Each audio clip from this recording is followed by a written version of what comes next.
Right, let's look back on March and let's get over to Rachel to highlight some of the things maybe away from Cheltenham or maybe linked to Cheltenham March 2014.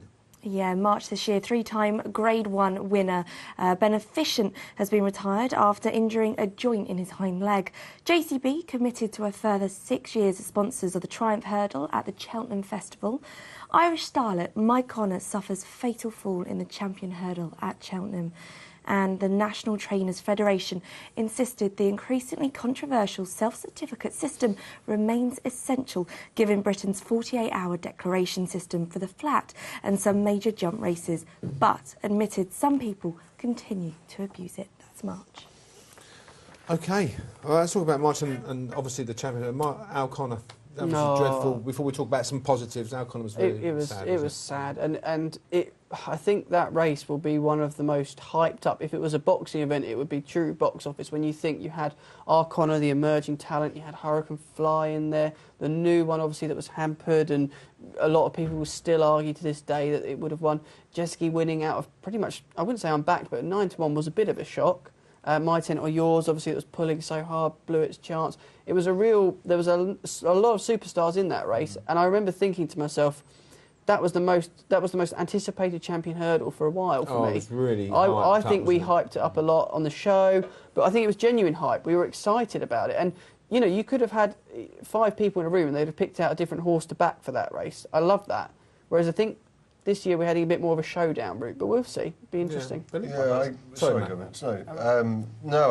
was all hype, and it was, as a form student also, and right until the last, I was still scratching my head thinking, what do we do here? So I just left it alone. But I mean, it was running real fast time as well by 5.75. I mean, Hurricane Fly was in there, no excuses for me. Ran up to what he has done Champion Hurdle. I think it was that hot. I had Jetsy run to mark of 178. You find they come 5 lengths clear of a horse that had run and won 2 Champion Hurdles. You know, My Tent or Yours. That's my memory of the Champion Hurdle. How a horse could pull like that and still run to that sort of mark. What could that horse be? If how far would it have won? How could they get? We won't see this yet. No, be ready for Cheltenham. No, it'd be interesting to see what they do with it next year. I suppose. Yeah, it'd be. Nicky might need a few chasers. I was lucky because I did have a little bit of money on Jesky, and I think it highlighted something quite interesting from a punter's point of view. So we watched these. No, not really. You watched these after timer of the year coming in here. No. I had some short tips on Twitter and that, but the Irish trials where we watched them in Ireland, the 4 500 races.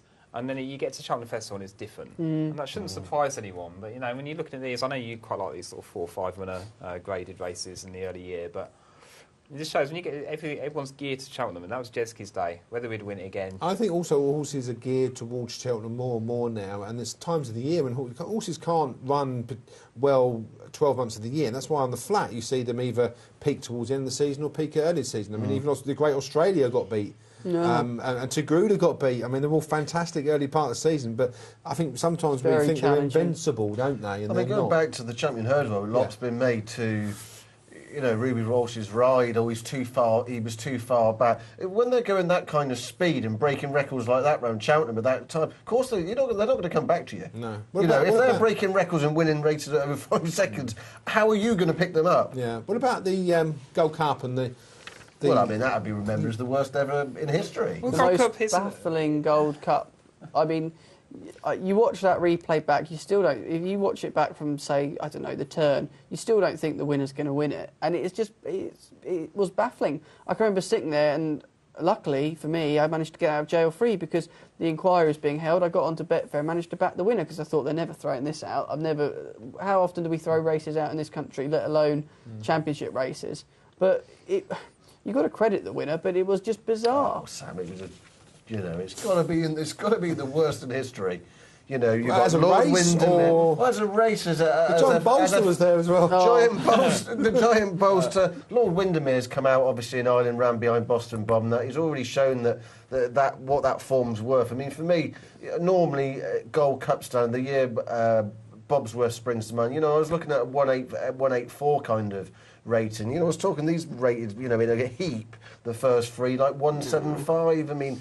It was no long run. I was Plato a very good was it? a friend of the show who's actually on it for Jonathan Henwood Ross on that day at Cheltenham, and he had a big punt on the each way. And because it's on course bet, he did not want the result changed. He was doing his proverbials because he was really stressing out. Come on, we don't change many results in this country. In terms of Cheltenham in general, highlights. Cheltenham as well, I must say thank you to olbg.com who kindly gave me hospitality in the box on the Tuesday, so I was there to see the champion hurdle. Want it again? Yeah, absolutely, yeah. Oh, there you go, Yeah. No Crevega, of course, next year. Well, Kvega, of course, got to be in the winners' enclosure with Kvega. Yeah, it was never tested, and no doubt Annie Power will go down that route, no doubt.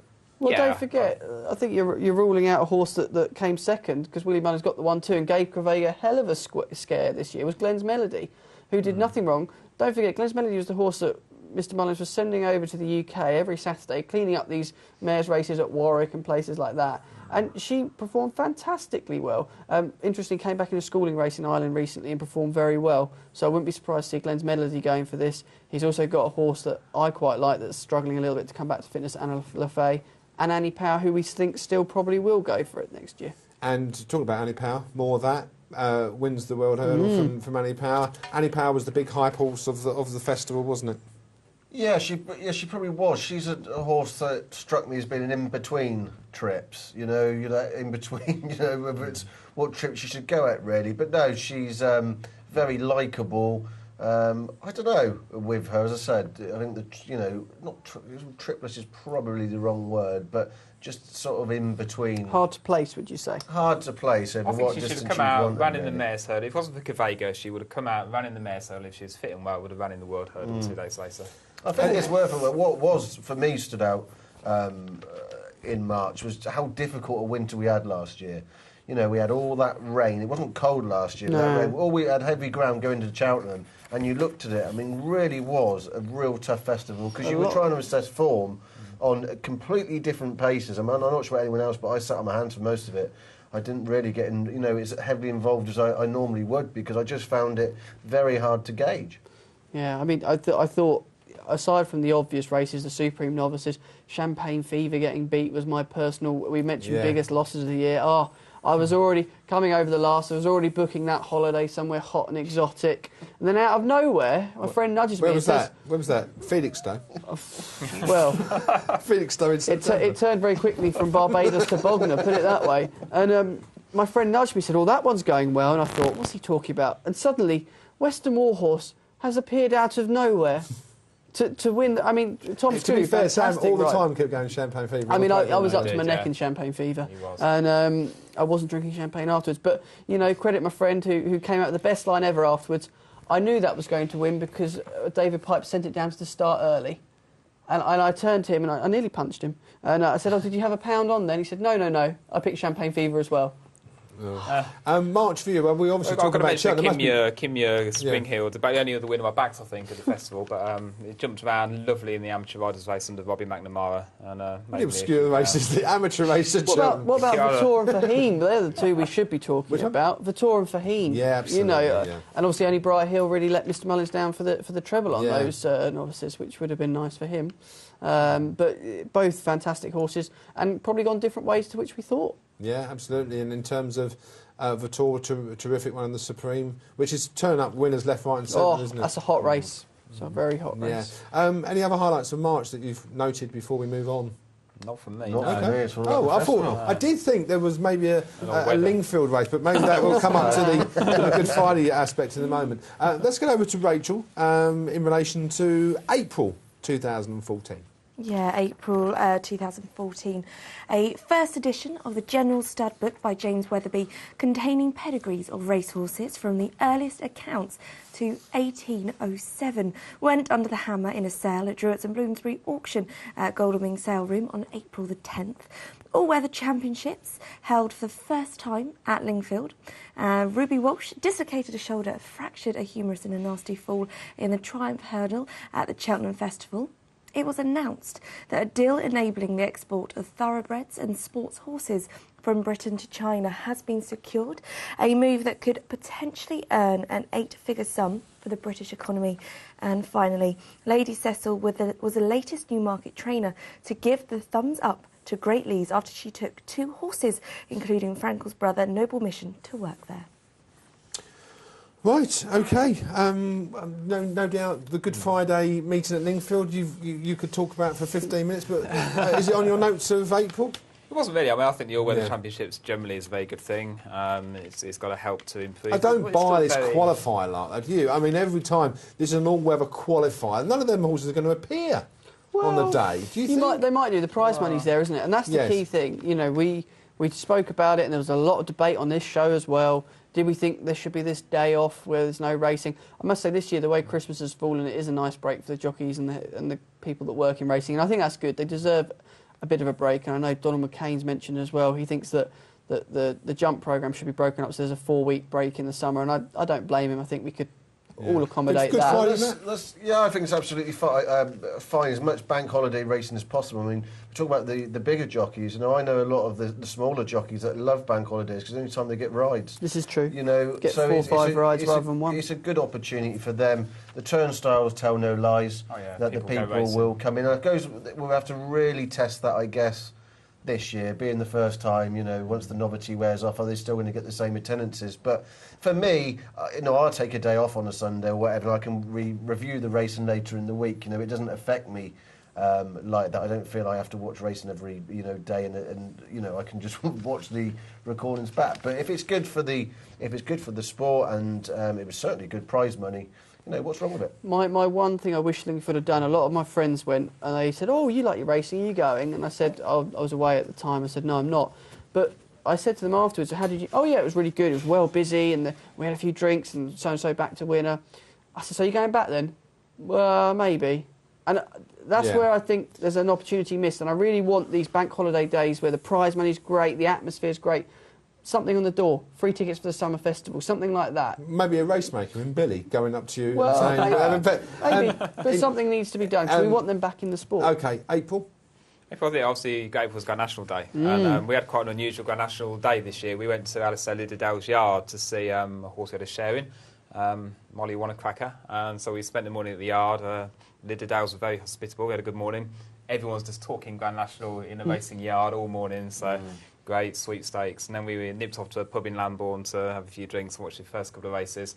Then got in the car, the wife drove, and dashed down the M4 and got back to watch the Grand National. We did back Pinot Duret.